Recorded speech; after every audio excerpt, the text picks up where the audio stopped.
Ilan sa paboritong comfort food nating mga Pinoy ay ang mami at siopaw. At kapag mami at siopaw na ang pinag-uusapan ay wala nang tatalo sa original, ang Mamunluk. Isa to sa pinakamatandang restaurant na nagpasikat ng mami sa bansa.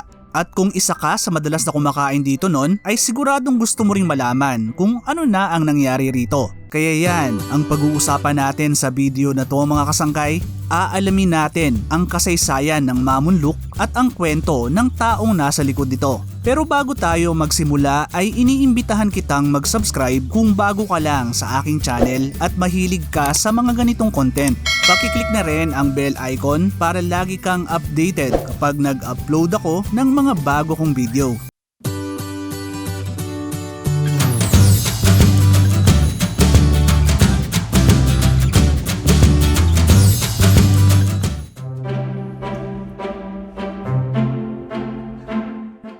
Nagsimula ang kwento ng Mamunluk sa Chinese immigrant na si Ma Wenlu na ipinanganak noong 1896 sa Guangdong sa China. Dahil sa kahirapan ay high school lang ang natapos ni Ma at nag-self-study na lang para mapabuti ang sarili. Dahil sa pagsisikap ay nakapagtrabaho siya bilang guro sa China pero mababa lang ang sweldo. Ayon sa mga kwento ay mayaman daw ang kasintahan ni Ma na si Nangshi. At dahil mahirap lang siya ay tutol daw ang mga magulang nito sa kanilang dalawa. Kaya noong 1918 ay nagdesisyon si Ma na pumunta ng Pilipinas para hanapin dito ang swerte. Nangako siya sa kasintahan na babalikan niya to sa oras na pala rin siya sa pupuntahang bansa. At dito nga sa Pilipinas nakilala si Ma Wenlu bilang si Mamunluk. Dumating si Mamunluk sa Binondo na walang kapera-pera at trabaho. At para kumita ay ginamit niya ang isang bagay kung saan siya magaling, ang paggawa ng masarap na chicken noodle soup o yung tinatawag natin ngayon na mami. Siya mismo ang gumawa ng noodles, sabaw at gumupit ng mga karne ng manok na panghalo. Gaya ng mga magtataho ngayon ay naglako si Ma gamit ang kawayan na kung tawagin ay pingga kung saan nakakabit at bitbit niya ang dalawang stainless na lagayan ng tinda niyang mami. Noong araw ay hindi pa mami ang tawag sa tinda ni Ma kundi gupit dahil ginugupit niya ng gunting ang noodles at ang karne ng manok bago to lagyan ng mainit na sabaw.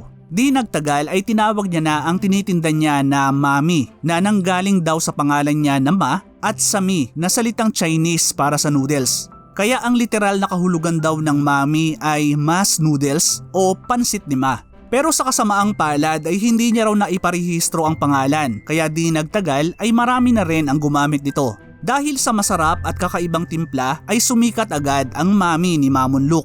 Naglako siya sa Binondo, Intramuros at Santa Cruz. At karamihan ng mga naging parokyano niya ay ang mga estudyante sa mga universidad ng Maynila na dumadayo pa sa Ungpin para matikman ang masarap na mami at marinig na rin ang mga kwento niya tungkol sa naging hirap ng buhay niya sa China.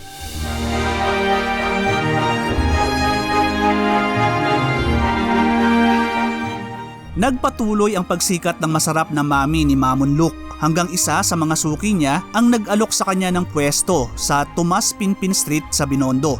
Maliit lang ang pwesto na 2 lang ang mesa pero masaya na si Ma sa nakikitang pag-unlad ng negosyo. Dito ay lalo pang dumami ang mga customer ni Ma at bagamat may pwesto na ay di pa rin daw siya tumigil sa paglalako ng mami sa kalye. At nang mas lalo pang dumami ang mga customer ay nagdesisyon na si Mamunluk na lumipat na sa mas malaking pwesto at magtayo ng sarili niyang restaurant. Sa Salazar Street sa Binondo itinayo ang unang restaurant ni Ma na tinawag niyang Mamunluk Mami King Restaurant. Dito niya na rin ipinakilala ang magiging sikat din na partner ng mami niya na siopaw na may kasamang special sauce. Para maipromote ang restaurant ay lumibot si Ma at namigay ng libreng siopaw sa mga tao. Wala siyang pinipili mula sa mga ordinaryong taong nakakasalubong niya sa daan hanggang sa presidente ng Pilipinas ay pinapatikim niya ng kanyang siopaw. At kapag naubusan siya ng siopaw ay calling card na may pirma sa likod ang pinamimigay niya na kailangan lang ipakita sa restaurant para makakuha ng libreng mami. Nagbunga ang pagsisikap ni Ma at unti-unting sumikat ang pangalan ng restaurant niya na naging kadikit na ng salitang mami at siopaw. Binalik-balikan ng mga tao ang masarap na mami, siopaw at siomai ng Mamunluk.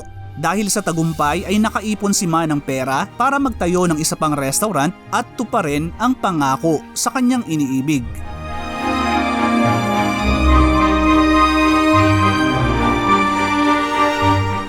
Noong 1948 ay nagbukas ng isa pang branch ng Mamunluk sa Azcárraga Street na ngayon ay kilala natin na Recto. Makalipas ang 2 taon ay inilipat to sa Quezon Boulevard malapit sa Life Theater. Ito na yung nakilalang branch ng Mamunluk sa Quiapo na nung kalakasan ay naghahain ng mahigit 1,000 order ng mami at siopaw araw-araw. Dahil sa tagumpay ni Ma ay nakabili siya ng mga property at nakapagpatayo ng malaking bahay sa Quezon City. Hindi rin nakalimot si Ma na ibahagi ang mga natatanggap na biyaya. Maliban sa pamimigay ng siopaw ay madalas din siyang nagdo-donate ng mga bigas, damit, gatas at pera sa panahon ng mga kalamidad. Hindi niya rin nakalimutan ang mga kaibigan niyang tumulong sa kanya ano pa man ang estado nito sa buhay.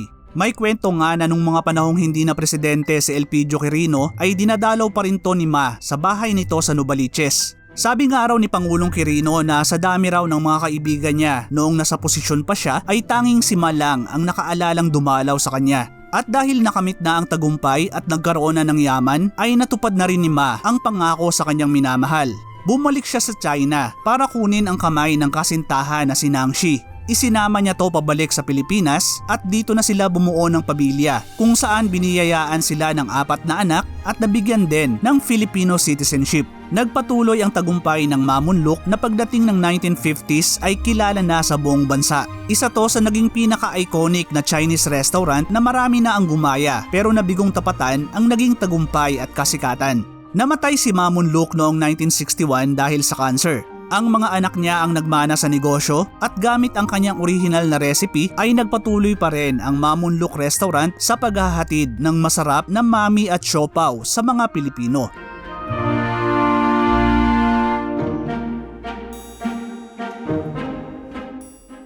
Matapos mamatay ay ang mga anak ni Mamunluk ang nagpatakbo ng negosyo at ginawa tong korporasyon na tinawag na Mamunluk International Corporation. Nagpatuloy ang tagumpay ng kainan na pagdating ng 1980s ay umabot na sa 6 na restaurant. Pero sa pagtatapos ng 1990s ay 2 branch na lang nito ang natira. Ang original na restaurant sa Quiapo at ang ginawa nilang main branch sa Quezon Avenue. Pero sa kasamaang palad ay nagsara na rin ang Mamunluk sa Quiapo noong 2020 dahil tatayuan na ng bagong gusali ang inuupahan nilang pwesto. Kaya ngayon ay ang restaurant na lang sa Quezon Avenue ang nag-iisang bukas na Mamunluk. Kayo ba mga kasangkay, nasubukan nyo na rin bang kumain sa Mamunluk? Saang branch ng Mamunluk kayo madalas pumunta? Paki-share naman sa comment section sa baba. Ako kasi isang beses pa lang akong nakakain sa Mamunluk at mapalad ako na nakakain ako sa branch nito sa Quiapo bago to magsara, mga bandang 2019 ata yon. Matagal ko na kasing nababasa at naririnig yung tungkol sa Mamunluk sa Quiapo. Kaya nung minsang mapadaan ako at inabutan ng gutom ay di ko na pinalampas yung pagkakataon na makakain sa isang iconic na kainan.